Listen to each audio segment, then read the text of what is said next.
ਅਵਗਤੋ ਨਿਰਮਾਇਲ ਉਪਜੈ, ਨਿਰਗੁਣ ਤੇ ਸਰਗੁਣ ਥੀਆ। ਸਤਿਗੁਰ ਪਰਚੇ ਪਰਮ ਪਦ ਪਾਈਐ, ਸਾਚੇ ਸ਼ਬਦ ਸਮਾਏ ਲੀਆ। ਏਕੇ ਕੋ ਸਚ ਏਕਾ ਜਾਣੈ, ਹਉਮੈ ਦੂਜਾ ਦੂਰ ਕੀਆ। ਸੋ ਜੋਗੀ ਗੁਰ ਸ਼ਬਦ ਪਛਾਣੇ, ਅੰਤਰ ਕਮਲ ਪ੍ਰਗਾਸ ਥੀਆ। ਜੀਵਤ ਮਰੇ ਤਾਂ ਸਭ ਕਿਛ ਸੂਝੇ, ਅੰਤਰ ਜਾਣੈ ਸਰਬ ਦਇਆ।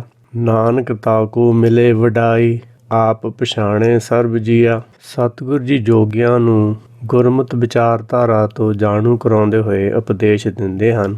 ਜਦੋਂ ਮਨ ਕਲਪਨਾ ਰਹਿਤ ਹੋ ਕੇ ਟਿਕ ਜਾਂਦਾ ਹੈ, ਫਿਰ ਮਨ ਅੰਦਰ ਨਿਰਮਲ ਗਿਆਨ ਪੈਦਾ ਹੋ ਜਾਂਦਾ ਹੈ। ਜਿਹੜੇ ਗੁਣ ਇਸਨੇ ਪਰਮੇਸ਼ਰ ਨੂੰ ਭੁੱਲ ਕੇ ਗਵਾ ਲਏ ਸੀ, ਗੁਰਬਾਣੀ ਦਾ ਫਰਮਾਨ ਹੈ, ਮਨ ਏਕ ਨ ਚੇਤਸ ਮੂੜ ਮਨਾ, ਹਰ ਵਿਸਰਤ ਤੇਰੇ ਗੁਣ ਗਲਿਆ। ਮਾਇਆ ਨਾਲ ਜੁੜ ਕੇ ਇਸਨੇ ਆਪਣੇ ਅੰਦਰ 4 ਵੱਡੇ ਅਵਗੁਣ ਪੈਦਾ ਕਰ ਲਏ। ਨਿਰਵੈਰਤਾ ਦਾ ਗੁਣ ਛੱਡ ਕੇ ਮਨ ਵਿੱਚ ਮਾਇਆ ਦਾ ਮੋਹ ਵਧਾ ਲਿਆ। ਮਾਇਆ ਦਾ ਮੋਹ ਵਧਾ ਕੇ ਵੈਰ ਵਿਰੋਧ ਨਾਲ ਗ੍ਰਸਤ ਹੋ ਗਿਆ। ਵੈਰ ਵਿਰੋਧ ਵਿੱਚ ਪੈ ਜਾਣ ਕਾਰਨ ਹਿਰਦੇ ਉੱਤੇ ਭੈ ਦਾ ਵਾਤਾਵਰਨ ਛਾ ਗਿਆ। ਇਸ ਦਾ ਨਿਰਭੈਤਾ ਵਾਲਾ ਗੁਣ ਨਸ਼ਟ ਹੋ ਗਿਆ। ਦੇਹਧਾਰੀ ਹੋਣ ਕਰਕੇ ਇਹ ਅਜੂਨੀ ਅਤੇ ਅਕਾਲ ਮੂਰਤ ਵੀ ਨਹੀਂ ਰਿਹਾ। ਇਹ 4 ਗੁਣ ਇਸ ਦੇ ਨਸ਼ਟ ਹੋ ਗਏ ਸੱਚ ਨੂੰ ਛੱਡਣ ਨਾਲ, ਕਿਉਂਕਿ ਆਪਣੇ ਆਪ ਨੂੰ ਸਰੀਰ ਸਮਝਣ ਲੱਗ ਗਿਆ। ਇਸ ਕਰਕੇ ਸਰੀਰ ਦੀਆਂ ਲੋੜਾਂ ਪਿੱਛੇ ਹੀ ਭੱਜਣਾ ਸ਼ੁਰੂ ਕਰ ਦਿੱਤਾ।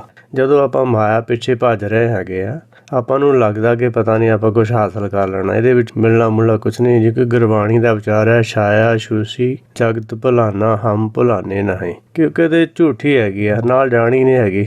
ਰਹਿਣਾ ਨਹੀਂ ਐਤ ਜਗ ਤਾਂ ਕਾਇਦਗਾਰ ਵੰਡੀਏ। ਜਦ ਆਪਾਂ ਇੱਥੇ ਰਹਿਣਾ ਹੀ ਨਹੀਂ ਤਾਂ ਫਿਰ ਹੰਕਾਰ ਕਰਨ ਦਾ ਗਿਆ। ਹੰਕਾਰ ਸਿਰਫ ਅਗਿਆਨਤਾ ਕਰਕੇ ਆਪਾਂ ਨੂੰ ਲੱਗਦਾ ਕਿ ਮੈਂ ਸਰੀਰ ਹਾਂ, ਪਤਾ ਨਹੀਂ ਮੈਂ ਇੱਥੇ ਕੀ ਕਰ ਜਾਣਾ। ਕੰਦਰ ਵਰਗੇ ਆਏ ਆ ਤੇ ਚਲੇ ਗਏ ਆ, ਕਿਉਂਕਿ ਮਨ ਜੀਤੇ ਜਗ ਜੀਤ। ਜਿੰਨਾ ਚਿਰ ਆਪਾਂ ਮਨ ਨੂੰ ਜਿੱਤਦੇ ਨਹੀਂ ਹੈਗੇ, ਆਪਣੀਆਂ ਇੱਛਾਵਾਂ 'ਤੇ ਕੰਟਰੋਲ ਨਹੀਂ ਕਰਦੇ, ਉਨਾ ਚਿਰ ਆਪਣੇ ਅੰਦਰ ਅਸ਼ਾਂਤੀ ਰਹੇਗੀ। ਅਤੇ ਇਸ ਤਰ੍ਹਾਂ ਆਪਾਂ ਸਾਰਿਆਂ ਦਾ ਜਿਹੜਾ ਜ਼ਿੰਦਗੀ ਹੈ, ਇੱਥੇ ਪ੍ਰਾਣੀ ਆਇਆ ਲਾਹਾ ਲੈਣ ਲਈ ਆਏ ਹਾਂ, ਪਰ ਆਪਾਂ ਕਫੱਕੜੇ ਕੰਮਾਂ ਦੇ ਵਿੱਚ ਮਾਇਆ ਦੀਆਂ ਚੀਜ਼ਾਂ ਪਿੱਛੇ ਭੱਜ ਕੇ ਆਪਣਾ ਜਿਹੜਾ ਜੀਵਨ ਨਸ਼ਟ ਕਰ ਰਹੇ ਹੈਗੇ। ਦੀਨ ਗਵਾਇਆ ਦੁਨੀ ਸਿਓ ਦੁਨੀ ਨਾ ਚਾਲੀ ਸਾਥ, ਪੈਰ ਕੁਹਾੜਾ ਮਾਰਿਆ ਗਾਫਲ ਆਪਣੇ ਹੱਥ। ਕਿਉਂਕਿ ਆਪਾਂ ਜਿਹੜਾ ਦੀਨ ਧਰਮ ਨੂੰ ਗਵਾ ਲਿਆ ਹੈਗਾ ਦੁਨੀਆ ਪਿੱਛੇ ਲੱਗ ਕੇ, ਕਿ ਦੂਸਰੇ ਕੋਲ ਘਰ ਸੋਹਣਾ ਹੈ, ਦੂਸਰੇ ਕੋਲ ਗੱਡੀ ਸੋਹਣੀ ਆ, ਪਰ ਆਪਾਂ ਨੂੰ ਇਹ ਉਹਦੇ ਪਿੱਛੇ ਜਿਹੜੇ ਲੁਕੇ ਹੋਏ ਦੁੱਖ ਹੁੰਦੇ ਆ। ਹਰੇਕ ਬੰਦੇ ਦੇ ਜਦੋਂ ਢਿੱਡ ਫੁੱਲ ਹੋ ਤਾਂ ਉਹਦੇ ਕੋਲ ਬਹੁਤ ਹੀ ਤਕਲੀਫਾਂ ਹੁੰਦੀਆਂ, ਦੁੱਖ ਹੁੰਦੇ ਹਨ, ਪਰ ਉਹਦੇ ਕੋਲ ਸ਼ਾਂਤੀ ਨਹੀਂ ਹੈ, ਖੁਸ਼ੀ ਨਹੀਂ ਹੈ। ਹੁਣ ਜਿਹਦਾ ਹਿਰਦਾ ਸ਼ਾਂਤ ਹੈ ਉਹਦੇ ਵਰਗਾ ਤਾਂ ਕੋਈ ਹੈ ਨਹੀਂ, ਪਰ ਇਹ ਹਿਰਦਾ ਸ਼ਾਂਤ ਸਿਰਫ ਗੁਰਬਾਣੀ ਦੇ ਉਪਦੇਸ਼ ਨੂੰ ਮੰਨ ਕੇ ਉਸ ਅਨੁਸਾਰ ਚੱਲ ਕੇ ਹੀ ਹੋਣਾ ਹੈ, ਅਤੇ ਇਸ ਤੋਂ ਇਲਾਵਾ ਹੋਰ ਕੋਈ ਰਸਤਾ ਨਹੀਂ ਹੈਗਾ। ਕਿਉਂਕਿ ਆਪਾਂ ਬਾਹਰ ਮੁਖੀ ਧਿਆਨ ਹੋਣ ਕਰਕੇ ਆਪਾਂ ਨੂੰ ਬਾਹਰ ਵਾਲੀਆਂ ਚੀਜ਼ਾਂ ਸੁੰਦਰ ਲੱਗਦੀਆਂ ਹਨ, ਆਪਾਂ ਉਹਨਾਂ ਪਿੱਛੇ ਭੱਜਦੇ ਹਾਂ, ਪਰ ਅਸਲੀ ਸੁੰਦਰਤਾ ਜਿਹੜੀ ਹੈਗੀ ਆ ਮਨ ਦੇ ਅੰਦਰ ਸ਼ਾਂਤੀ ਵਾਲੀ ਹੈਗੀ ਆ। ਜੇ ਮਨ ਅੰਦਰ ਸ਼ਾਂਤੀ ਚਾਹੁੰਦੇ ਹੋ ਤਾਂ ਗੁਰਬਾਣੀ ਨੂੰ ਸੱਤ ਕਰਕੇ ਮੰਨ ਲਓ। ਜੇ ਜਿਹੜਾ ਮੰਨ ਲਊਗਾ ਉਹਦੇ ਅੰਦਰ ਉਨੀ ਹੀ ਸ਼ਾਂਤੀ ਆ ਜਾਊਗੀ। ਗੁਰ ਸ਼ਬਦ ਦੀ ਵਿਚਾਰ ਵਿੱਚੋਂ ਪ੍ਰਗਟਿਆ ਤੱਤ ਗਿਆਨ ਇਹਨਾਂ 4 ਅਵਗੁਣਾਂ ਨੂੰ ਕੱਟ ਕੇ, ਜਾਂ ਇਉਂ ਕਹਿ ਲਓ ਕਿ ਇਹਨਾਂ 4 ਅਵਗੁਣਾਂ ਤੋਂ ਮੁਕਤੀ ਦਵਾ ਦੇਣ ਵਾਲਾ ਹੁੰਦਾ ਹੈ। ਗੁਰਮਤਿ ਅਨੁਸਾਰ 4 ਮੁਕਤੀਆਂ ਹਨ। ਇਸ ਤਰ੍ਹਾਂ ਇਹ ਜੀਵ ਨਿਰਗੁਣ ਤੋਂ ਸਰਗੁਣ ਪਰਮੇਸ਼ਰ ਸਰੂਪ ਹੀ ਹੋ ਜਾਂਦਾ ਹੈ, ਭਾਵ ਸਾਰੇ ਗੁਣ ਇਸ ਵਿੱਚ ਪ੍ਰਗਟ ਹੋ ਜਾਂਦੇ ਹਨ। ਸੱਚੇ ਗਿਆਨ ਨਾਲ ਮਨ ਦਾ ਪਰਚ ਜਾਣਾ ਪਰਮ ਪਦ ਦੀ ਪ੍ਰਾਪਤੀ ਕਰਵਾ ਦਿੰਦਾ ਹੈ। ਇਹ ਮਨ ਅਨਹਦ ਨਾਦ ਵਿੱਚ ਹੀ ਸਮਾ ਜਾਂਦਾ ਹੈ। ਜਦੋਂ ਮਨ ਅਤੇ ਚਿੱਤ ਸੱਚ ਦੀ ਪ੍ਰਾਪਤੀ ਲਈ ਇੱਕ ਹੋ ਜਾਂਦੇ ਹਨ, ਇੱਕੋ ਦ੍ਰਿਸ਼ਟੀਕੋਣ ਦੋਨਾਂ ਦਾ ਹੋ ਜਾਂਦਾ ਹੈ, ਤਾਂ ਫਿਰ ਦੋਨਾਂ ਦਾ ਸੱਚ ਸਰੂਪ ਇੱਕ ਹੋ ਕੇ ਪਰਮੇਸ਼ਰ ਨੂੰ ਜਾਣ ਲੈਂਦਾ ਹੈ। ਹੁਣ ਇੱਕ ਹੋ ਜਾਣ ਦਾ ਕੀ ਮਤਲਬ ਹੈਗਾ? ਹੁਣ ਮਨ ਦੇ ਵਿੱਚ ਜਿਹੜੀਆਂ ਹੈਗੀਆਂ ਇੱਛਾਵਾਂ ਹੈਗੀਆਂ ਮਾਇਆ ਦੀਆਂ, ਅਤੇ ਚਿੱਤ ਵਿੱਚ ਇੱਛਾਵਾਂ ਹੈਗੀਆਂ ਸੱਚ ਨੂੰ ਸਮਝਣ ਦੀਆਂ। ਹੁਣ ਉਹ ਤਾਂ ਸੱਚ ਨੂੰ ਸਮਝਣ ਲਈ ਆਇਆ ਹੈਗਾ ਅਤੇ ਉਹ ਸੱਚ ਸਮਝਣਾ ਚਾਹੁੰਦਾ ਹੈ, ਪਰ ਮਨ ਮਾਇਆ ਪਿੱਛੇ ਦੌੜ ਰਿਹਾ ਹੈ। ਜਿੰਨਾ ਚਿਰ ਮਨ ਮਾਇਆ ਪਿੱਛੇ ਦੌੜ ਰਿਹਾ ਹੈਗਾ, ਇਹਨਾਂ ਦਾ ਆਪਸ ਵਿੱਚ 180 ਡਿਗਰੀ ਦਾ ਡਿਫਰੈਂਸ ਹੈਗਾ, ਭਾਵ ਇਹਨਾਂ ਦੋਨਾਂ ਦੀ ਪਿੱਠ ਜੁੜੀ ਹੈਗੀ ਆ। ਪਰ ਜਦੋਂ ਮਨ ਨੂੰ ਗੁਰਬਾਣੀ ਉਪਦੇਸ਼ ਦਿੰਦੀ ਹੈ, ਗੁਰਮੁਖੀ ਆਪਣਾ ਮਨ ਮਾਰਿਆ ਸ਼ਬਦ ਕਸਵੱਟੀ ਲਾਏ। ਜਿਹੜੇ ਗੁਰਮੁਖ ਹੁੰਦੇ ਆਪਣੇ ਮਨ ਨੂੰ ਜਦੋਂ ਗੁਰਬਾਣੀ ਦੀ ਕਸਵੱਟੀ ਲਾ ਕੇ ਉਹਨੂੰ ਦੱਸਦੇ ਹਨ ਕਿ ਤੂੰ ਇੱਥੇ ਕਿਹੜੇ ਕੰਮ ਲਿਆਇਆ ਹਾਂ ਅਤੇ ਕਿਹੜੇ ਕਰ ਰਿਹਾ ਹੈਗਾ, ਹੌਲੀ ਹੌਲੀ ਮਨ ਨੂੰ ਸਮਝਾ ਕੇ ਇਹਦਾ ਸੁਭਾਅ ਜਦੋਂ ਚਿੱਤ ਵਾਲਾ ਬਣ ਜਾਂਦਾ ਹੈ, ਕਿਉਂਕਿ ਚਿੱਤ ਸੱਚ ਨੂੰ ਸਮਝਣਾ ਚਾਹੁੰਦਾ। ਜਦੋਂ ਮਨ ਵੀ ਸੱਚ ਨੂੰ ਸਮਝਣ ਦੀ ਇੱਛਾ ਪੈਦਾ ਹੋ ਜਾਵੇ ਅੰਦਰ, ਕਹੋ ਕਬੀਰ ਜੋ ਜਾਣਿਆ ਤੋਂ ਮਨ ਮਾਨਿਆ। ਭਗਤ ਕਬੀਰ ਜੀ ਕਹਿ ਰਹੇ ਹਨ ਕਿ ਜਦੋਂ ਜਾਣਿਆ ਕਿ ਜਿਹੜਾ ਸੰਸਾਰ ਹੈਗਾ ਇਹ ਦੁੱਖਾਂ ਤਕਲੀਫਾਂ ਦਾ ਘਰ ਹੈਗਾ, ਇੱਥੋਂ ਕੁਛ ਵੀ ਨਿਕਲਣ ਵਾਲਾ ਨਹੀਂ ਹੈਗਾ, ਤੇ ਇਸ ਕਰਕੇ ਫਿਰ ਮਨ ਨੂੰ ਸਮਝ ਆਉਂਦੀ ਹੈ ਕਿ ਤੇਰਾ ਮੂਲ ਹੈ ਜਿਹੜਾ ਚਿੱਤ ਹੈਗਾ, ਤੇਰਾ ਜਿਹੜਾ ਅੱਧਾ ਅੰਦਰ ਗਿਆਨ ਹੈਗਾ, ਸੱਚ ਦਾ ਗਿਆਨ ਜਿਹੜਾ ਹੈਗਾ, ਉਹਦੇ ਗਿਆਨ ਵਿੱਚ ਕਮੀ ਹੈ, ਤਾਂ ਉਹਨੇ ਇਹ ਸਰੀਰ ਧਾਰਨ ਕੀਤਾ ਹੈ। ਹੁਣ ਜਿਸ ਕੰਮ ਲਈ ਆਪਾਂ ਆਏ ਹਾਂ, ਜੇ ਉਹ ਆਪਾਂ ਕੰਮ ਕਰਦੇ ਹਾਂ ਤਾਂ ਆਪਾਂ ਨੂੰ ਸ਼ਾਂਤੀ ਮਿਲੇਗੀ। ਕਿਉਂਕਿ ਜਦੋਂ ਪਹਿਲਾਂ ਆਲੇ ਦੁਆਲੇ ਆਪਾਂ ਸਾਰਾ ਕੁਝ ਕਰਕੇ ਦੇਖ ਲੈਂਦੇ ਹਾਂ, ਫਿਰ ਕਹਿੰਦੇ ਕਿ ਇਹਨਾਂ 'ਚੋਂ ਤਾਂ ਸੁੱਖ ਮਿਲਿਆ ਨਹੀਂ, ਫਿਰ ਆਪਾਂ ਗੁਰਬਾਣੀ ਵੱਲ ਜਾਂਦੇ ਹਾਂ। ਜਦੋਂ ਗੁਰਬਾਣੀ ਵੱਲ ਜਾਂਦੇ ਹਾਂ, ਗੁਰਬਾਣੀ ਇਹਨੂੰ ਦੱਸਦੀ ਹੈ ਕਿ ਤੇਰਾ ਜਿਹੜਾ ਅੰਦਰ ਮੂਲ ਹੈਗਾ, ਆਤਮਾ, ਬੁੱਧ, ਅਕਲ, ਜੋਤ ਹੈ, ਉਹਦਾ ਭੋਜਨ ਗਿਆਨ ਹੈਗਾ। ਅਤੇ ਉਹਨੂੰ ਗਿਆਨ ਭੋਜਨ ਦਿੰਦੇ ਆ, ਜਿਵੇਂ ਜਿਵੇਂ ਗਿਆਨ ਭੋਜਨ ਦਿੰਦੇ ਆ, ਉਹਦੀ ਜਿਹੜੀ ਹੈਗੀ ਸ਼ਕਤੀ, ਉਹਦਾ ਜਿਹੜਾ ਗਿਆਨ ਵਿੱਚ ਵਾਧਾ ਹੁੰਦਾ ਹੈ। ਗੁਰਬਾਣੀ ਦੇ ਉਪਦੇਸ਼ ਨੂੰ ਸੁਣ ਕੇ, ਮੰਨ ਕੇ, ਉਹਦੇ ਅਨੁਸਾਰ ਚੱਲ ਕੇ। ਇਹ ਵਾਧਾ ਹੋਣ ਨੂੰ ਹੀ ਨਾਮ ਪੈਦਾ ਹੋਣਾ ਕਿਹਾ ਗਿਆ ਹੈ, ਜਾਂ ਨਾਮ ਮਿਲਣਾ ਕਿਹਾ ਗਿਆ। ਨਾਮ ਦਾ ਮਤਲਬ ਹੁੰਦਾ ਗਿਆਨ ਮਿਲਣਾ। ਜਿਵੇਂ ਜਿਵੇਂ ਗਿਆਨ ਵਿੱਚ ਵਾਧਾ ਹੁੰਦਾ ਹੈ, ਸਾਹਿਬ ਮੇਰਾ ਨੀਤ ਨਵਾਂ, ਸਦਾ ਸਦਾ ਦਾਤਾਰ, ਅੰਤਨ ਸਾਹਿਬ ਸੇਵੀ, ਅੰਤ ਛਡਾਏ ਸੋਏ, ਸੁਣ ਸੁਣ ਮੇਰੀ ਕਾਮਣੀ, ਪਾਰ ਉਤਾਰਾ ਹੋਏ। ਹੁਣ ਜਿਹੜਾ ਰੋਜ਼ ਨਵੇਂ ਤੋਂ ਨਵਾਂ ਗਿਆਨ ਫਿਰ ਅੰਦਰੋਂ ਪੈਦਾ ਹੋਣਾ ਸ਼ੁਰੂ ਹੁੰਦਾ, ਉਹਦੇ ਨਾਲ ਫਿਰ ਮਨ ਤਰਦਾ ਹੈ, ਉਹਦੇ ਨਾਲ ਮਨ ਖਿੜਿਆ ਹਰਿਆ ਬਾਗ ਹੁੰਦਾ ਹੈਗਾ। ਇਸ ਤਰ੍ਹਾਂ ਹੌਲੀ ਹੌਲੀ ਕਰਨ ਦੇ ਨਾਲ ਮਨ ਅੰਤਰਮੁਖੀ ਹੋ ਜਾਂਦਾ, ਫਿਰ ਦੋਨਾਂ ਦਾ ਸੁਭਾਅ ਇੱਕ ਹੋ ਜਾਂਦਾ ਹੈਗਾ। ਉਹਨੂੰ ਇੱਕ ਹੋ ਜਾਣਾ ਕਿ ਜੇ ਦੋਨੇ ਸੱਚ ਸਰੂਪ ਹੋ ਗਏ, ਭਾਵ ਸੱਚ ਦੇ ਅਨੁਸਾਰ ਹੀ ਹੋ ਗਏ, ਹੁਕਮ ਅਨੁਸਾਰ ਹੀ ਹੋ ਗਏ। ਕਿਉਂਕਿ ਮਨ ਤਾਂ ਮਰਜ਼ੀ ਪਿੱਛੇ ਪਹਿਲਾਂ ਭੱਜਦਾ ਹੈ, ਆਪਣੀਆਂ ਇੱਛਾਵਾਂ ਪਿੱਛੇ। ਜਦੋਂ ਇੱਛਾਵਾਂ ਨੂੰ ਛੱਡ ਕੇ ਆਪਣੇ ਅੰਤਰਮੁਖੀ ਧਿਆਨ ਕਰ ਲੈਂਦਾ, ਸੁਣਨ ਵਿੱਚ ਚਲਾ ਜਾਂਦਾ, ਉਹਨੂੰ ਹੀ ਨਿਜਘਰ ਕਿਹਾ ਗਿਆ ਹੈਗਾ। ਉਹ ਹੀ ਨਿਜਘਰ ਵਿੱਚ ਵਾਸਾ ਹੋਣਾ ਕਿਹਾ ਗਿਆ ਹੈਗਾ, ਜਦੋਂ ਮਨ ਆਪਣਾ ਮਾਇਆ ਦਾ ਮੋਹ ਛੱਡ ਦਿੰਦਾ ਹੈਗਾ। ਅਤੇ ਇਸ ਨੂੰ ਹੀ ਇੱਕ ਹੋ ਜਾਣਾ ਕਹਿੰਦੇ ਹਨ। ਇੱਥੇ ਸਤਿਗੁਰੂ ਜੀ ਮਨਮਤੀਆਂ ਦੀ ਇਸ ਧਾਰਨਾ ਦਾ ਖੰਡਨ ਕਰਦੇ ਹੋਏ ਆਖਦੇ ਹਨ ਕਿ ਉਹ ਜੀਵ ਨੂੰ ਗਰਭ ਵਿੱਚ ਪਰਮੇਸ਼ਰ ਨਾਲ ਜੁੜਿਆ ਹੋਇਆ ਮੰਨਦੇ ਹਨ। ਭਗਤ ਬੇਣੀ ਜੀ ਲਿਖਦੇ ਹਨ, ਰੇ ਨਰ ਗਰਭ ਕੁੰਡਲ ਜਬ ਆਸ਼ਤ ਉਰਦ ਧਿਆਨ ਲਿਵ ਲਾਗਾ। ਇੱਥੇ ਭਗਤ ਬੇਣੀ ਜੀ ਜੀਵ ਦੀ ਗਰਭ ਵਿੱਚ ਲਿਵ ਤਾਂ ਲੱਗੀ ਹੋਈ ਮੰਨਦੇ ਹਨ, ਪਰ ਉਸਦਾ ਧਿਆਨ ਉਰਦ ਉਲਟਾ ਭਾਵ ਮਾਇਆ ਨਾਲ ਜੁੜਿਆ ਹੋਇਆ ਮੰਨਦੇ ਹਨ। ਮਾਇਆ ਮੰਗਣ ਲਈ ਵੀ ਮਨ ਅਤੇ ਚਿੱਤ ਇੱਕੋ ਦ੍ਰਿਸ਼ਟੀਕੋਣ ਤੋਂ ਦੇਖਿਆ ਕਰਦੇ ਹਨ। ਇਸੇ ਨੁਕਤੇ ਨੂੰ ਭਗਤ ਕਬੀਰ ਜੀ ਨੇ ਇਸ ਤਰ੍ਹਾਂ ਸਮਝਾਇਆ ਹੈ, ਕਬੀਰ ਕਾਮ ਪਰੇ ਹਰਿ ਸਿਮਰਿਐ, ਐਸਾ ਸਿਮਰੋ ਨਿਤ, ਅਮਰਾਪੁਰ ਬਾਸਾ ਕਰੋ, ਹਰ ਗਿਆ ਬਹੋਰੇ ਬਿਤ। ਇਸ ਸ਼ਲੋਕ ਵਿੱਚ ਕਬੀਰ ਜੀ ਦਾ ਭਾਵ ਇਹ ਹੈ ਕਿ ਮੁਸੀਬਤ ਵਿੱਚ ਫਸਿਆ ਹੋਇਆ ਵਿਅਕਤੀ ਇੱਕ ਮਨ ਇੱਕ ਚਿੱਤ ਹੋ ਕੇ ਆਪਣੀ ਮੁਸੀਬਤ ਤੋਂ ਛੁਟਕਾਰਾ ਪਾਉਣ ਲਈ ਜਦੋਂ ਪਰਮੇਸ਼ਰ ਨੂੰ ਯਾਦ ਕਰਦਾ ਹੈ, ਤਾਂ ਗੁਰਮਤਿ ਅਨੁਸਾਰ ਉਸਦਾ ਐਸਾ ਸਿਮਰਨ ਖੁਦਗਰਜੀ ਕਾਰਨ ਹੈ। ਇਸ ਨੂੰ ਹੀ ਉਰਦ ਧਿਆਨ ਕਿਹਾ ਗਿਆ ਹੈ। ਗੁਰਮਤਿ ਨਾਮ ਤੋਂ ਬਿਨਾਂ, ਹਰ ਜਸ ਤੋਂ ਬਿਨਾਂ ਪਰਮੇਸ਼ਰ ਕੋਲੋਂ ਕਿਸੇ ਹੋਰ ਵਸਤੂ ਦੀ ਪ੍ਰਾਪਤੀ ਲਈ ਅਰਦਾਸ ਕਰਨ ਦੀ ਇਜਾਜ਼ਤ ਨਹੀਂ ਦਿੰਦੀ, ਕਿਉਂਕਿ ਉਹ ਅਰਦਾਸ ਸਿੱਖ ਨੂੰ ਗੁਰਮਤਿ ਮਾਰਗ ਵੱਲੋਂ ਹਟਾ ਕੇ ਮਨਮੁਖ ਬਣਾ ਦੇਣ ਵਾਲੀ ਹੈ। ਇਸੇ ਲਈ ਇੱਥੇ ਸਤਿਗੁਰੂ ਜੀ ਜੋਗੀਆਂ ਦੇ ਮੁਖੀ ਨੂੰ ਗੁਰਮਤਿ ਦਾ ਦ੍ਰਿਸ਼ਟੀਕੋਣ ਦੱਸਦੇ ਹੋਏ ਆਖਦੇ ਹਨ, ਕਲਪਨਾ ਰਹਿਤ ਹੋ ਕੇ ਚਿੱਤ ਨਾਲ ਜੁੜਿਆ ਹੋਇਆ ਮਨ ਜੇ ਸੱਚ ਦਾ ਧਾਰਨੀ ਬਣ ਕੇ ਰਹੇ, ਨਾਮ ਦੀ ਹੀ ਇੱਛਾ ਉਸਦੇ ਅੰਦਰ ਬਣੀ ਰਹੇ, ਐਸਾ ਸੱਚ ਸਰੂਪ ਮਨ ਅਤੇ ਚਿੱਤ ਦਾ ਏਕਾ ਹੀ ਪਰਮੇਸ਼ਰ ਨੂੰ ਜਾਣ ਸਕਦਾ ਹੈ। ਝੂਠੀ ਮਾਇਆ ਦੀ ਪੂਰਤੀ ਲਈ ਇੱਕ ਮਨ ਇੱਕ ਚਿੱਤ ਹੋ ਕੇ ਸੱਚ ਨੂੰ ਪਛਾਣਿਆ ਨਹੀਂ ਜਾ ਸਕਦਾ, ਕਿਉਂਕਿ ਮਨ ਦੇ ਅੰਦਰ ਮਾਇਆ ਦੀਆਂ ਇੱਛਾਵਾਂ ਹੋਣ ਕਰਕੇ ਦਵੈਤ ਮੌਜੂਦ ਰਹਿੰਦੀ ਹੈ। ਇਸੇ ਦਵੈਤ ਨੂੰ ਦੂਰ ਕਰੇ ਬਿਨਾਂ ਮਨ ਵਿੱਚੋਂ ਹੰਕਾਰ ਦੂਰ ਨਹੀਂ ਹੋ ਸਕਦਾ। ਸਤਿਗੁਰੂ ਜੀ ਅਨੁਸਾਰ ਜੋਗੀ ਕੇਵਲ ਉਹੀ ਜਿਸਨੇ ਗੁਰ ਸ਼ਬਦ ਵਿਚਲਾ ਸ਼ਬਦ ਭੇਦ ਸਮਝ ਕੇ ਆਪਣੇ ਅੰਦਰ ਨਿਰਾਕਾਰੀ ਸ਼ਬਦ ਨਾਦ ਨੂੰ ਪਛਾਣ ਲਿਆ, ਉਸ ਦੇ ਅੰਦਰ ਹੀ ਵਿਕਾਸ ਪ੍ਰਗਟ ਹੋ ਸਕਦਾ ਹੈ। ਭਾਵ ਉਸਦਾ ਹਿਰਦਾ ਕਮਲ ਅੰਦਰਲੇ ਅਨਹਦ ਨਾਲ ਜੁੜ ਕੇ ਕਮਲ ਦੇ ਫੁੱਲ ਵਾਂਗ ਖਿੜ ਸਕਦਾ ਹੈ, ਜਾਂ ਇਉਂ ਕਹਿ ਲਓ ਕਿ ਉਸਦੇ ਹਿਰਦੇ ਵਿੱਚ ਅਥਾਹ ਪ੍ਰਗਾਸ ਉਤਪੰਨ ਹੋ ਜਾਂਦਾ ਹੈ, ਭਾਵ ਸੱਚ ਦਾ ਗਿਆਨ। ਮਨ ਹੁਣ ਆਪਣੀ ਹੋਂਦ ਬਿਲਕੁਲ ਹੀ ਖਤਮ ਕਰ ਲੈਂਦਾ ਹੈ, ਭਾਵ ਮਨ ਦਾ ਪਹਿਲਾ ਗਿਆਨ ਜੋ ਸ਼ੰਕਾਵਾਦੀ ਹੁੰਦਾ ਸੀ, ਹੁਣ ਕਿਧਰੇ ਨਜ਼ਰ ਨਹੀਂ ਆਉਂਦਾ। ਉਹ ਮਨ ਦਾ ਵਜੂਦ ਸੀ, ਜਿਹੜੀਆਂ ਸ਼ੰਕਾਵਾਂ ਅੰਦਰ ਹਨ ਉਹ ਮਨ ਦਾ ਵਜੂਦ ਹੈ, ਮਾਇਆ ਦੀਆਂ ਇੱਛਾਵਾਂ ਉਹ ਮਨ ਦਾ ਵਜੂਦ ਹੈ। ਉਸਦੇ ਪਹਿਲੇ ਗਿਆਨ ਦੀ ਮਲੀਨਤਾ ਭਰਮ ਦੂਰ ਹੋ ਜਾਂਦਾ ਹੈ ਅਤੇ ਬਾਕੀ ਬਚਿਆ ਤੱਤ ਗਿਆਨ ਪਰਮ ਤੱਤ ਵਿੱਚ ਸਮਾ ਜਾਂਦਾ ਹੈ। ਇਸ ਅਵਸਥਾ ਵਿੱਚ ਜਾ ਕੇ ਬਾਕੀ ਬਚੀ ਤਮਾਮ ਸੋਝੀ ਆਪਣੇ ਆਪ ਪ੍ਰਗਟ ਹੋ ਜਾਂਦੀ ਹੈ। ਕੋਈ ਭੇਦ ਜੀਵ ਅਤੇ ਈਸ਼ਵਰ ਵਿੱਚ ਨਹੀਂ ਰਹਿੰਦਾ। ਫਿਰ ਇਸ ਅਵਸਥਾ ਵਿੱਚ ਹੀ ਦਇਆ ਕੀ ਹੈ ਦੀ ਸਮਝ ਆਉਂਦੀ ਹੈ। ਇਸ ਤੋਂ ਪਹਿਲਾਂ ਦਇਆ ਜੋ ਮਨਮਤ ਦੀ ਪ੍ਰਭਾਸ਼ਿਤ ਕੀਤੀ ਹੋਈ ਸੀ ਬਦਲੀ ਜਾਂਦੀ ਹੈ। ਸਤਿਗੁਰੂ ਜੀ ਦਾ ਇਸ਼ਾਰਾ ਮਨਮਤੀਆਂ ਦੀ ਦਇਆ ਬਾਰੇ ਮਨੌਤ ਨੂੰ ਤੋੜ ਰਿਹਾ ਹੈ। ਜਿੰਨਾ ਚਿਰ ਵਿਅਕਤੀ ਸਰੀਰ ਦੇ ਮੋਹ ਵਿੱਚ ਫਸਿਆ ਹੋਇਆ ਹੈ, ਉਹ ਮੌਤ ਤੋਂ ਡਰਦਾ ਰਹਿੰਦਾ ਹੈ। ਇਹੀ ਹਾਲਾਤ ਸੰਸਾਰ ਵਿੱਚ ਸਾਰੇ ਜੀਵਾਂ ਦੀ ਹੈ। ਇੱਕ ਪਾਸੇ ਤਾਂ ਅਸੀਂ 84 ਲੱਖ ਜੂਨ ਨੂੰ ਇੱਕ ਸਜ਼ਾ ਦੇ ਰੂਪ ਵਿੱਚ ਮੰਨਦੇ ਹਾਂ, ਜਿਵੇਂ ਕਿ ਇੱਕ ਬਹੁਤ ਵੱਡੀ ਜੇਲ੍ਹ ਵਿੱਚ 84 ਲੱਖ ਕੋਠੜੀਆਂ ਹਨ। ਐਸਾ ਇਹ ਸੰਸਾਰ 84 ਲੱਖ ਜੂਨਾਂ ਕੋਠੜੀਆਂ ਵਾਲਾ ਹੈ। ਇਕੱਲੀ ਇਕੱਲੀ ਕੋਠੜੀ ਵਿੱਚ ਜੀਵ ਕਿਸੇ ਖਾਸ ਮਿੱਥੇ ਸਮੇਂ ਅਨੁਸਾਰ ਕੈਦ ਕੱਟ ਕੇ ਮਨੁੱਖਾ ਜਨਮ ਤੱਕ ਅੱਪੜਦਾ ਹੈ। ਕਿਸੇ ਕੈਦ ਵਿੱਚੋਂ ਕਿਸੇ ਕੈਦੀ ਨੂੰ ਜਲਦੀ ਛੱਡ ਦੇਣਾ ਜਾਂ ਸਜ਼ਾ ਦੇਣਾ ਤਾਂ ਪੁੰਨ ਹੈ ਜਾਂ ਪਾਪ ਹੈ। ਉਸ ਦੇ ਨਾਲ ਹਮਦਰਦੀ ਹੈ ਜਾਂ ਜ਼ਿਆਦਤੀ, ਇਸ ਦਾ ਨਿਰਣਾ ਸੰਸਾਰੀ ਮਤਾਂ ਵਾਲੇ ਇੱਕ ਦੂਸਰੇ ਤੋਂ ਵਿਰੋਧੀ ਸੁਰਾਂ ਵਿੱਚ ਕਰ ਰਹੇ ਹਨ। ਉਹਨਾਂ ਨੂੰ ਇਹ ਸਮਝ ਹੀ ਨਹੀਂ ਆ ਰਹੀ ਕਿ ਗਲਤ ਕੀ ਹੈ ਤੇ ਠੀਕ ਕੀ ਹੈ।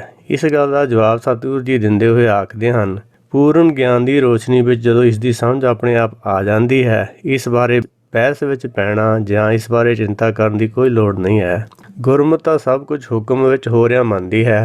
ਹੁਕਮ ਤੋਂ ਬਗੈਰ ਕੁਝ ਵੀ ਹੋ ਨਹੀਂ ਸਕਦਾ। ਜਿਹੜੇ ਲੋਕ ਇਸ ਤੋਂ ਉਲਟ ਆਪਣੇ ਆਪ ਨੂੰ ਪੁੰਨ ਪਾਪ ਕਰ ਲੈਣ ਦੇ ਸਮਰੱਥ ਸਮਝਦੇ ਹਨ, ਉਹ ਮੁਕਤੀ ਪ੍ਰਾਪਤ ਨਹੀਂ ਕਰ ਸਕਦੇ। ਨਾ ਹੀ ਉਹਨਾਂ ਦੇ ਵਿੱਚ ਸਮਝ ਵਿੱਚ ਗੁਰਮਤਿ ਦਾ ਗਿਆਨ, ਤੱਤ ਗਿਆਨ ਆ ਸਕਦਾ ਹੈ, ਕਿਉਂਕਿ ਉਹਨਾਂ ਦਾ ਗਿਆਨ ਅਜੇ ਵੀ ਬਹੁਤ ਨੀਵੀਂ ਪੱਧਰ ਦਾ ਹੁੰਦਾ ਹੈ। ਅੰਤ ਵਿੱਚ ਸਤਿਗੁਰੂ ਜੀ ਆਖਦੇ ਹਨ, ਉਸੇ ਵਿਅਕਤੀ ਨੂੰ ਪਰਮੇਸ਼ਰ ਜਾਂ ਇਸ ਨਾਮ ਧਨ ਦੀ ਬਖਸ਼ਿਸ਼ ਨਾਲ ਵਡਿਆਈ ਮਿਲਦੀ ਹੈ ਜਾਂ ਬਖਸ਼ਿਸ਼ ਹੁੰਦੀ ਹੈ।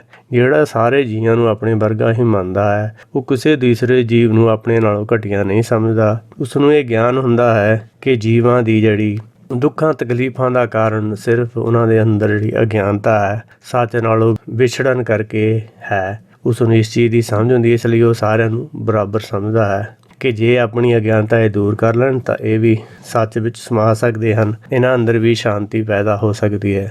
ਸਾਚੋ ਉਪਜੈ ਸਾਚ ਸਮਾਵੈ, ਸਾਚੇ ਸੂਚੇ ਏਕ ਮਇਆ, ਝੂਠੇ ਆਵੈ ਠੌਰ ਨ ਪਾਵੈ, ਦੂਜੇ ਆਵਾ ਗਵਣ ਭਇਆ। ਆਵਾ ਗਵਣ ਮਿਟੇ ਗੁਰ ਸ਼ਬਦੀ, ਆਪੈ ਪਰਖੈ ਬਖਸ਼ ਲਿਆ। ਏਕਾ ਬੇਦਨ ਦੂਜੇ ਵਿਆਪੀ, ਨਾਮ ਰਸਾਇਣ ਵੀਸਰਿਆ। ਸੋ ਬੂਝੇ ਜਿਸ ਆਪ ਬੁਝਾਏ, ਗੁਰ ਕੇ ਸ਼ਬਦ ਸੁਮੁਕਤ ਭਇਆ। ਨਾਨਕ ਤਾਰੇ ਤਾਰਨ ਹਾਰਾ, ਹਉਮੈ ਦੂਜਾ ਪਰ ਹਰਿਆ। ਸਤਿਗੁਰੂ ਜੀ ਨੇ ਗੁਰਮੁਖਤਾਈ ਅਤੇ ਮਨਮੁਖਤਾਈ ਦੋਹਾਂ ਪੱਖਾਂ ਉੱਤੇ ਚਾਨਣਾ ਪਾਇਆ ਹੈ।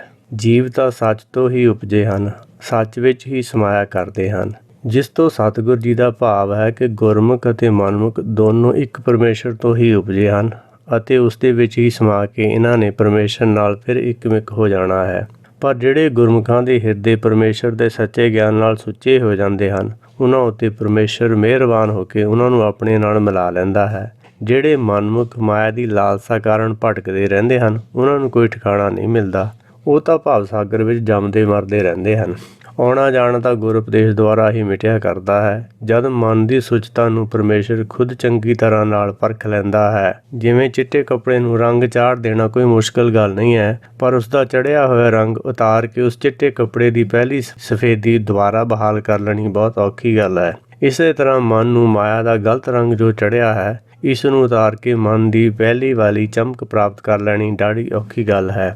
ਗਿਆਨ ਅੰਜਨ ਗੁਰਦੀਆ, ਅਗਿਆਨ ਅੰਧੇਰ ਵਿਨਾਸ਼, ਹਰ ਕਿਰਪਾ ਤੇ ਸੰਤ ਭੇਟਿਆ, ਨਾਨਕ ਮਨ ਪ੍ਰਗਾਸ। ਹੁਣ ਜਿਹੜੀ ਗੁਰਬਾਣੀ ਆ, ਉਹ ਸੁਰਮਾ ਅੱਖਾਂ ਵਿੱਚ ਪਾਉਣ ਵਾਲਾ ਦਿੰਦੀ ਹੈ, ਦਾਰੂ ਦਿੰਦੀ ਹੈ, ਜਿਹਦੇ ਨਾਲ ਜਿਹੜੀ ਮਨ ਅੰਦਰ ਅਗਿਆਨਤਾ ਹੈਗੀ ਉਹ ਦੂਰ ਹੁੰਦੀ ਹੈ ਅਤੇ ਮਨ ਦੇ ਵਿੱਚ ਪ੍ਰਗਾਸ ਹੋ ਜਾਂਦਾ ਹੈ। ਅਤੇ ਇਸ ਤਰ੍ਹਾਂ ਜਿਹੜਾ ਮਨ ਦੀ ਜੇ ਚਮਕ ਲਿਆਉਣੀ ਹੈ, ਸ਼ੁੱਧ ਕਰਨਾ ਹੈ, ਤਾਂ ਗੁਰਬਾਣੀ ਦੇ ਉਪਦੇਸ਼ ਨੂੰ ਲੈਣਾ ਪਵੇਗਾ, ਉਹਨੂੰ ਮੰਨਣਾ ਪਵੇਗਾ, ਉਹਦੇ ਅਨੁਸਾਰ ਚੱਲਣਾ ਪਵੇਗਾ।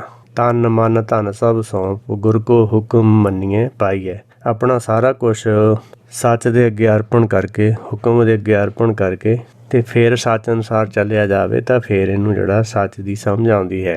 ਇਹ ਕੰਮ ਗੁਰ ਉਪਦੇਸ਼ ਰਾਹੀਂ ਹੀ ਸੰਭਵ ਹੈ, ਜਿਸ ਵਿੱਚ ਨਾਮ ਗਿਆਨ ਦਾ ਹੀ ਰੰਗ ਹੁੰਦਾ ਹੈ, ਜਿਸ ਨਾਲ ਮਨ ਦੀ ਮੈਲ ਮਾਇਆ ਦਾ ਰੰਗ ਸਹਿਜੇ ਸਹਿਜ ਕੱਟਿਆ ਜਾਂਦਾ ਹੈ। ਇਸ ਦੀ ਪਹਿਲੇ ਵਾਲੀ ਗਿਆਨ ਦੀ ਚਮਕ ਪ੍ਰਾਪਤ ਹੋ ਜਾਂਦੀ ਹੈ। ਜਦੋਂ ਇਹ ਮਨ ਹੀਰੇ ਵਾਂਗੂ ਬਿਲਕੁਲ ਚਮਕਦਾਰ ਹੋ ਜਾਂਦਾ ਹੈ, ਫਿਰ ਪਰਮੇਸ਼ਰ ਜੌਹਰੀ ਇਸ ਦੀ ਪਰਖ ਕਰਕੇ ਆਪਣੇ ਖਜ਼ਾਨੇ ਵਿੱਚ ਪਾ ਲੈਂਦਾ ਹੈ। ਪਰ ਇਹ ਸਭ ਕੁਝ ਤਦ ਹੀ ਸੰਭਵ ਹੈ ਮਾਇਆ ਦੇ ਵਿਖ ਫਲਾਂ ਦਾ ਆਦੀ ਹੋ ਚੁੱਕਾ ਮਨ ਸਾਰੀ ਗੱਲ ਸਮਝ ਲਵੇ ਕਿ ਇਸ ਤਰੀਕੇ ਨਾਲ ਇਹ ਮਾਇਆ ਦੀ ਠਗੋਰੀ ਵਿੱਚ ਫਸ ਕੇ ਮਾਇਆ ਦੇ ਵਿਖ ਫਲਾਂ ਨੂੰ ਮਿੱਠਾ ਸਮਝ ਕੇ ਖਾ ਰਿਹਾ ਹੈ। ਮਿੱਠਾ ਕਰਕੇ ਖਾਇਆ ਬਹੁਤ ਸਾਧੋ ਵਧਿਆ ਰੋਗ, ਸੁਧ ਭਤਾਰ ਹਰ ਛੋੜਿਆ, ਫਿਰ ਲੱਗਾ ਜਾਏ ਵਿਜੋਗ। ਇਸ ਲਈ ਏਕਾ ਵੇਦਨ ਪਰਮੇਸ਼ਰ ਦੇ ਵਿਛੋੜੇ ਦਾ ਸੱਲ ਇਸ ਮਨ ਨੂੰ ਸ਼ੁੱਧ ਭਤਾਰ ਹਰ, ਸ਼ੁੱਧ ਨਾਮ ਰੂਪੀ ਭੋਜਨ ਦੇ ਛੱਡਣ ਕਾਰਨ ਵਿਆਪਿਆ ਹੋਇਆ ਹੈ। ਕਿਉਂਕਿ ਦੂਜਾ ਬਿਖ ਰੂਪੀ ਭੋਜਨ, ਜਿਸ ਨੂੰ ਕਿ ਮਨ ਨੇ ਆਪਣਾ ਆਹਾਰ ਮੰਨ ਲਿਆ ਹੈ, ਮਨ ਦੀ ਤ੍ਰਿਪਤੀ ਇਸ ਭੋਜਨ ਨਾਲ ਨਹੀਂ ਹੋ ਸਕਦੀ।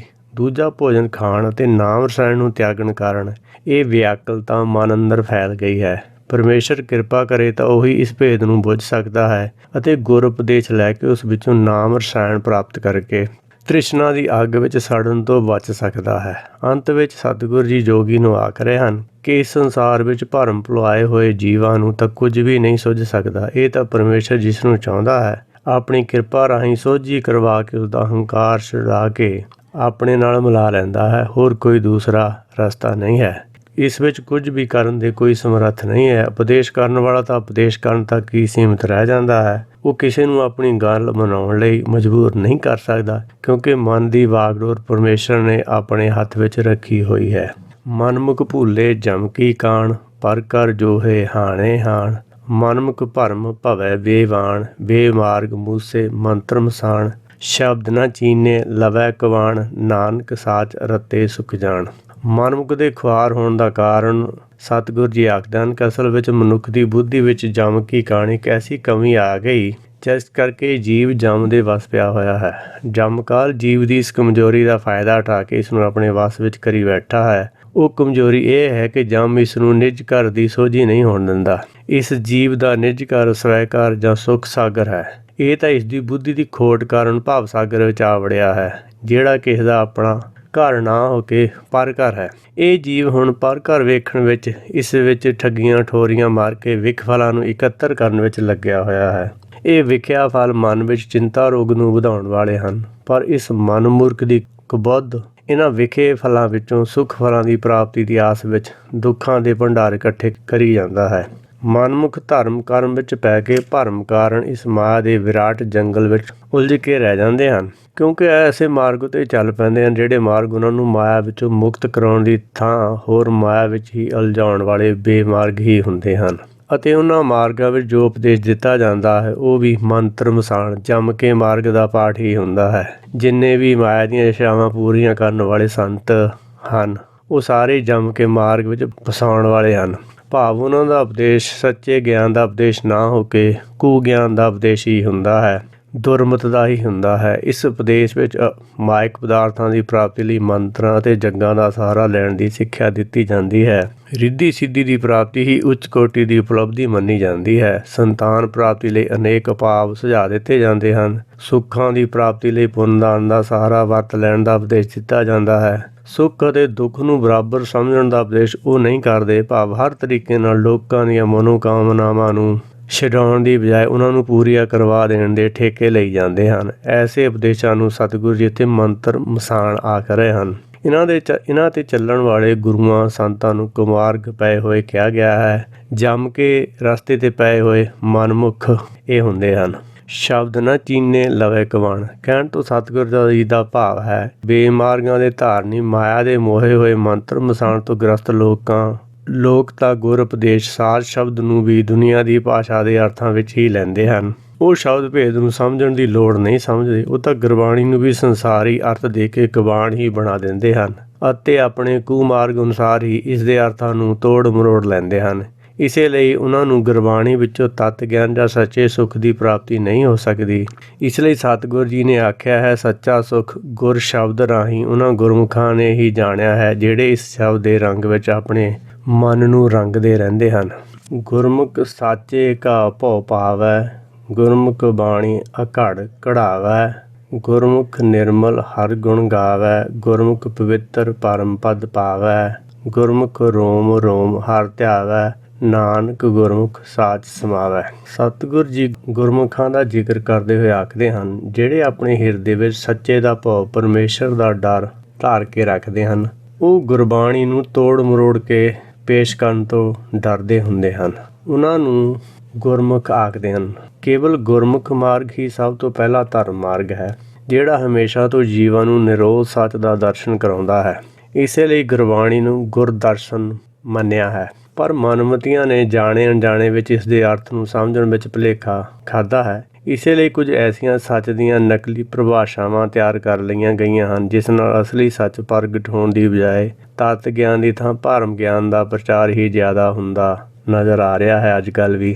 ਜਿਵੇਂ ਜਿਵੇਂ ਕਿਸੇ ਦੀ ਬੁੱਧੀ ਨੇ ਇਸ ਤੱਤ ਗਿਆਨ ਦੇ ਭੇਦ ਨੂੰ ਸਮਝਿਆ ਉਸੇ ਤਰ੍ਹਾਂ ਉਸਨੇ ਅੱਗੇ ਪ੍ਰਚਾਰ ਕਰਨਾ ਸ਼ੁਰੂ ਕਰ ਦਿੱਤਾ। ਸਮੇਂ ਸਮੇਂ ਸਿਰ ਗੁਰਮੁਖਾਂ ਅਤੇ ਸਤਿਗੁਰਾਂ ਦਾ ਆਗਮਨ ਹੁੰਦਾ ਰਿਹਾ ਹੈ। ਉਹ ਇਹਨਾਂ ਮਨਮਤੀਆਂ ਦੇ ਬਣਾਏ ਹੋਏ ਬੇਮਾਰਗੀਆਂ ਨੂੰ ਹੀ ਸਹੀ ਸੱਚ ਦਾ ਗਿਆਨ ਕਰਵਾਉਂਦੇ ਰਹੇ। ਜਿਹੜੇ ਗੁਰਮੁਖ ਪਰਮੇਸ਼ਰ ਦਾ ਭੈ ਮੰਨ ਕੇ ਗੁਰਬਾਣੀ ਗੁਰ ਸ਼ਬਦ ਨੂੰ ਵਿਚਾਰਨ ਦੀ ਧਰਮ ਕਿਰਤ ਵਿੱਚ ਲੱਗੇ ਰਹਿਣਗੇ, ਉਹਨਾਂ ਉੱਤੇ ਪਰਮੇਸ਼ਰ ਦੀ ਕਿਰਪਾ ਅਵਸ਼ ਹੋਵੇਗੀ, ਜਿਵੇਂ ਕਿ ਪਿੱਛੇ ਵੀ ਹੁੰਦੀ ਆਈ ਹੈ। ਉਹ ਗੁਰਮੁਖ ਅਘੜ ਨਾ ਘੜੀ ਜਾ ਸਕਣ ਵਾਲੀ ਬਾਣੀ ਦਾ ਅਰਥ ਭੇਦ ਸਮਝ ਕੇ ਇਸ ਦਾ ਵਿਖਿਆਨ ਕਰ ਸਕਣ ਵਿੱਚ ਨਿਪੁੰਨ ਹੋ ਜਾਣਗੇ।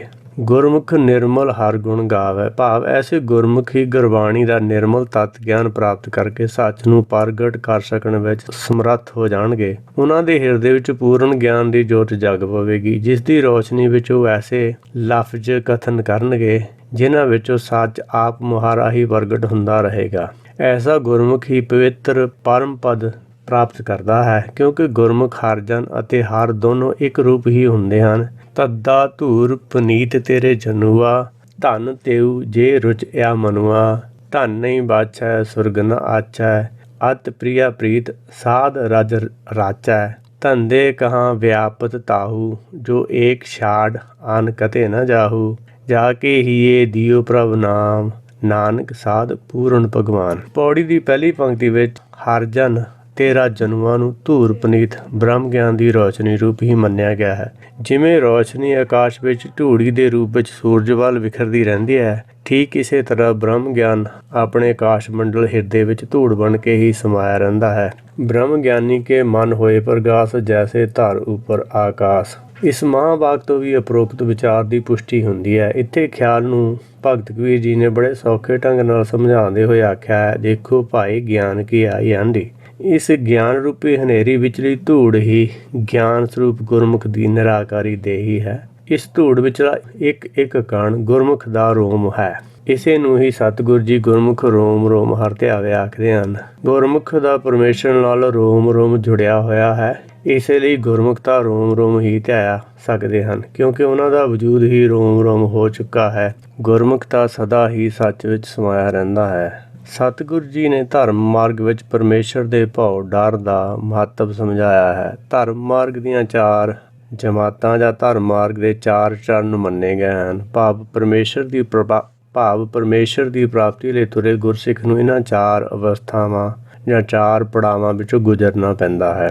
ਚੌਥੀ ਅਵਸਥਾ ਤੁਰੀਏ ਪਦ ਜੀਵਨ ਮੁਕਤ ਅਵਸਥਾ ਤਾਂ ਮਾਇਆ ਤੋਂ ਬਾਹਰ ਦੀ ਅਵਸਥਾ ਹੈ। ਇਸ ਤੋਂ ਪਹਿਲੀਆਂ 3 ਅਵਸਥਾਵਾਂ ਮਾਇਆ ਦੇ ਅੰਦਰ ਹਨ। ਇਸ ਬਾਣੀ ਨੂੰ ਜਪਜੀ ਵਿੱਚ ਸਤਿਗੁਰੂ ਜੀ ਨੇ ਸੁਣਿਆ, ਮੰਨਿਆ, ਮਨ ਕੀਤਾ ਭਾਉ ਆਖ ਕੇ ਸਮਝਾਇਆ ਹੈ। ਪਹਿਲੀ ਪੌੜੀ ਜਗਿਆਸੂ ਦੀ ਪਰਮੇਸ਼ਰ ਬਾਰੇ ਕੁਝ ਸੁਣਨਾ ਅਤੇ ਉਸ ਵਿੱਚੋਂ ਕੁਝ ਜਾਣਨਾ ਸਮਝਣਾ ਹੁੰਦਾ ਹੈ। ਗੁਰਸਿੱਖ ਗੁਰ ਉਪਦੇਸ਼ ਸੁਣਦਾ ਸਮਝਦਾ ਹੌਲੀ ਹੌਲੀ ਮਾਇਆ ਦੇ ਨਸ਼ੇ ਤੋਂ ਮੁਕਤ ਹੁੰਦਾ ਰਹਿੰਦਾ ਹੈ। ਜਦੋਂ ਗੁਰਸਿੱਖ ਦਾ ਮਨ ਸੰਸਾਰ ਦੀ ਬਜਾਏ ਪਰਮੇਸ਼ਰ ਦੇ ਗਿਆਨ ਦੀ ਪ੍ਰਾਪਤੀ ਨੂੰ ਮਹੱਤਵ ਦੇਣ ਲੱਗ ਪਵੇ, ਉਦੋਂ ਦੂਸਰੀ ਅਵਸਥਾ ਵਿੱਚ ਜਗਿਆਸੂ ਪਹੁੰਚ ਜਾਂਦਾ ਹੈ। ਇਸ ਪੌੜੀ ਤੇ ਗੁਰਸਿੱਖ ਆਪਣੇ ਗਿਆਨ ਵਿੱਚ ਵਾਧਾ ਕਰਦਾ ਰਹਿੰਦਾ ਹੈ। ਭਗਤ ਕਬੀਰ ਜੀ ਨੇ ਇਸ ਅਵਸਥਾ ਨੂੰ ਇਹੋ ਸਮਝਾਇਆ ਹੈ, ਪੱਛਮ ਦੁਆਰੇ ਕੀ ਸਿਲ ਓੜ, ਤੈ ਸਿਲ ਉੱਪਰ ਖਿੜਕੀ ਔਰ ਖਿੜਕੀ ਉੱਪਰ 10ਵਾਂ ਦੁਆਰ, ਕਹਿ ਕਬੀਰ ਤਾ ਕਾ ਅੰਤ ਨ ਪਾਰ। ਭਗਤ ਕਬੀਰ ਜੀ ਆਪਣੇ ਮਨ ਨੂੰ ਸਮਝਾ ਰਹੇ ਹਨ ਕਿ ਹੁਣ ਤਾਂ ਮਾਇਆ ਦੇ ਰਸਾਂ ਅਤੇ ਰਸਾਂ ਤੋਂ ਵਿਆਪਣ ਵਾਲੀਆਂ ਬਿਮਾਰੀਆਂ ਤੋਂ ਜਾਣੂ ਹੋ ਗਿਆ ਹੈ। ਮਨ ਗੁਰਬਾਣੀ ਗੁਰੂ ਕੀ ਮੱਤ ਨੇ ਆਪਣੀ ਕਰਾਮਾਤ ਦਿਖਾ ਕੇ ਤੇਰੇ ਵਿੱਚ ਇਹ ਪਰਿਵਰਤਨ ਲਿਆਂਦਾ ਹੈ। ਹੁਣ ਤੂੰ ਇਸ ਮਾਇਆ ਇੱਕ ਕਦਮ ਪਿੱਛੇ ਹਟ ਗਿਆ ਹੈ। ਤੇਰੇ ਤੇ ਸੰਸਾਰ ਦੇ ਲੋਕਾਂ ਵਿੱਚ ਕੇਵਲ ਇੱਕ ਕਦਮ ਦਾ ਹੀ ਅੰਤਰ ਬਣਿਆ ਹੈ। ਇਸ ਅੰਤਰ ਦਾ ਤੂੰ ਤਦ ਹੀ ਲਾਭ ਉਠਾ ਸਕਦਾ ਹੈ ਜੇ ਇਸ ਪੜਾਵ ਤੇ ਜਾਂ ਇਸ ਜਗ੍ਹਾ ਤੇ ਆਪਣੇ ਅਤੇ ਸੰਸਾਰ ਦੇ ਵਿਚਕਾਰ ਇੱਕ ਮਜ਼ਬੂਤ ਪੱਥਰ ਦੀ ਦੀਵਾਰ ਖੜੀ ਕਰ ਲਵੇਂ, ਜਿਸ ਨਾਲ ਤੇਰੇ ਅੰਦਰ ਫਿਰ ਕਦੇ ਵਿਕਾਰ ਜਾ ਕੇ ਤੈਨੂੰ ਸੰਸਾਰ ਵਿੱਚ ਲੈ ਜਾਣ ਦਾ ਖਤਰਾ ਹੀ ਸਮਾਪਤ ਹੋ ਜਾਏ।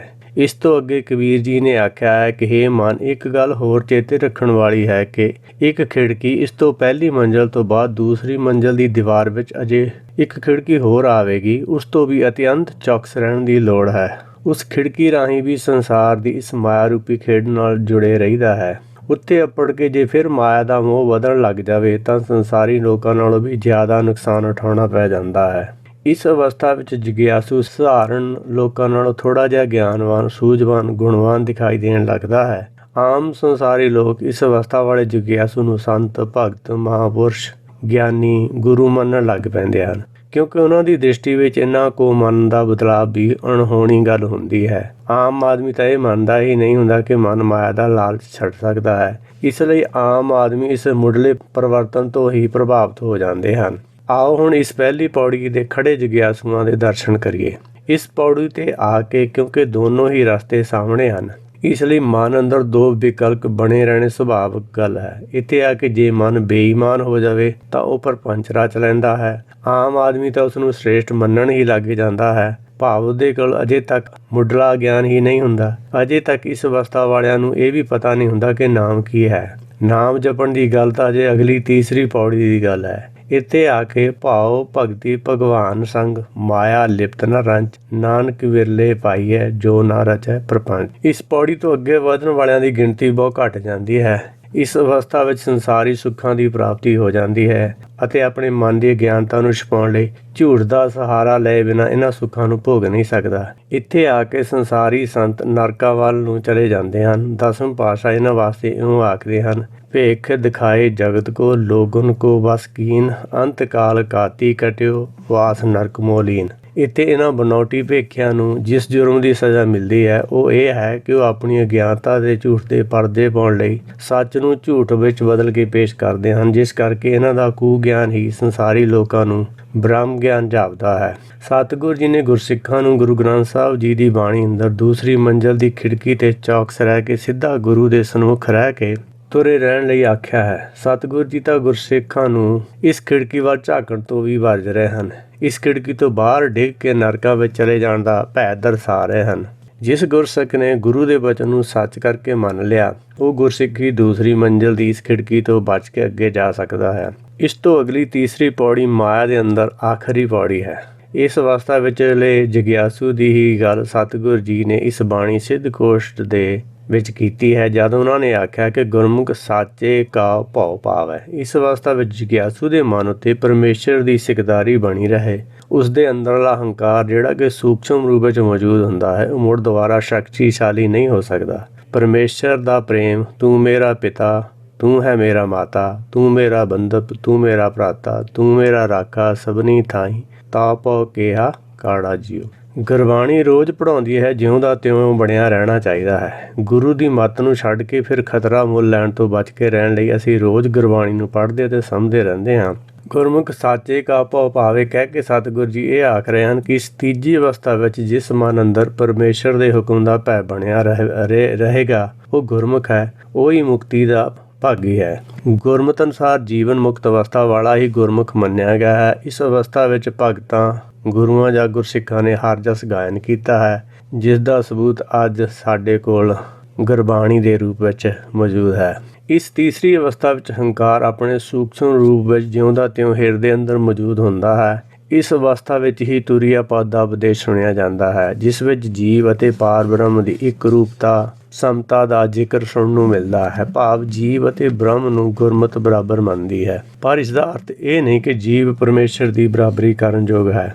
ਕਿਸੇ ਵੀ ਬਿੰਬ ਦਾ ਪ੍ਰਤੀਬਿੰਬ ਆਪਣੇ ਬਿੰਬ ਦਾ ਸਾਖਸ਼ਾਤ ਰੂਪ ਹੁੰਦਾ ਹੋਇਆ ਵੀ ਆਪਣੇ ਆਪ ਨੂੰ ਬਿੰਬ ਨਹੀਂ ਮੰਨ ਸਕਦਾ। ਜਾਂ ਇਉਂ ਕਹਿ ਲਓ ਕਿ ਕਿਸੇ ਬ੍ਰਿਸ਼ ਦਾ ਸਾਇਆ ਬ੍ਰਿਸ਼ ਰੂਪ ਤਾਂ ਹੁੰਦਾ ਹੈ, ਪਰ ਬ੍ਰਿਸ਼ ਨਹੀਂ ਹੁੰਦਾ। ਜਿਹੜੀ ਦਰਖਤ ਦੀ ਛਾਂ ਹੁੰਦੀ ਆ, ਉਹ ਦਰਖਤ ਨਹੀਂ ਹੁੰਦੀ। ਇਹੋ ਹੀ ਇੱਕ ਬਰੀਕ ਜਿਹਾ ਸ਼ਬਦ ਭੇਦ ਨਾ ਸਮਝਣ ਕਾਰਨ ਇੱਥੇ ਆ ਕੇ ਸਿਖਰ ਉੱਤੇ ਖੜੇ ਵੱਡੇ ਵੱਡੇ ਜਿਗਿਆਸੂ ਗਲਤੀ ਨਾਲ ਆਪਣੇ ਆਪ ਨੂੰ ਪਰਮੇਸ਼ਰ ਮੰਨ ਕੇ ਮਾਇਆ ਵਿੱਚ ਫਸੇ ਰਹਿ ਜਾਂਦੇ ਹਨ। ਇਸ ਅਵਸਥਾ ਵਿੱਚ ਪਹੁੰਚ ਕੇ ਅਲੱਗ-ਅਲੱਗ ਮੱਤਾਂ ਦੇ ਜਨਮਦਾਤਾ ਦਿਸ਼ਾਹੀਨ ਹੋ ਜਾਂਦੇ ਹਨ। ਪੂਰਨ ਗਿਆਨ ਦੀ ਪ੍ਰਾਪਤੀ ਉਹਨਾਂ ਨੂੰ ਨਹੀਂ ਹੋ ਸਕਦੀ। ਸ਼ਬਦ ਭੇਦ ਦੇ ਭੁਲੇਖੇ ਕਾਰਨ ਹੀ ਗਿਆਨ ਪ੍ਰਾਪਤੀ ਦਾ ਰਸਤਾ ਛੱਡ ਕੇ ਅੰਧਕਾਰ ਵਿੱਚ ਭਟਕ ਜਾਂਦੇ ਹਨ। ਉਹਨਾਂ ਵਿੱਚ ਗੁਰਮੁਖਾਂ ਵਾਲੇ ਗੁਣ ਪ੍ਰਗਟ ਨਾ ਹੋਣ ਕਾਰਨ ਉਹ ਅਘੜ ਬਾਣੀ ਨੂੰ ਘੜ ਲੈਣ ਦੀ ਸਮਰੱਥਾ ਤੋਂ ਵਾਂਝੇ ਰਹਿ ਜਾਂਦੇ ਹਨ। ਉਹਨਾਂ ਦੇ ਉਪਦੇਸ਼ ਵਿੱਚੋਂ ਆਪਾ ਵਿਰੋਧੀ ਗੱਲਾਂ ਮਿਲਦੀਆਂ ਰਹਿੰਦੀਆਂ ਹਨ। ਅਜਿਹੀਆਂ ਸਾਰੀਆਂ ਮੱਤਾਂ ਨੂੰ ਗੁਰਮਤਿ ਨੇ ਹੀ ਮਨਮੱਤਾਂ ਦੀ ਸੰਗਿਆ ਦਿੱਤੀ ਹੈ, ਭਾਗਵਤ ਸਾਗਰ ਨੂੰ ਪਾਰ ਕਰਾਉਣ ਦੇ ਅਸਮਰਥ ਦੱਸਿਆ ਹੈ। ਇਸ ਕਰਕੇ ਸਾਨੂੰ ਗੁਰਬਾਣੀ ਦਾ ਜੋ ਉਪਦੇਸ਼ ਹੈ ਉਹਦੇ ਅਨੁਸਾਰ ਹੀ ਚੱਲਣ ਦੀ ਗੁਰਬਾਣੀ ਸਿੱਖਿਆ ਦਿੰਦੀ ਹੈ। ਉਹਦੇ ਅਨੁਸਾਰ ਹੀ ਚੱਲਣਾ ਚਾਹੀਦਾ ਹੈ। ਜਿਹੜਾ ਚੱਲੇਗਾ ਉਹ ਭਵ ਸਾਗਰ ਤੋਂ ਪਾਰ ਹੋ ਜਾਏਗਾ। ਵਾਹਿਗੁਰੂ ਜੀ ਕਾ ਖਾਲਸਾ, ਵਾਹਿਗੁਰੂ ਜੀ ਕੀ ਫਤਿਹ।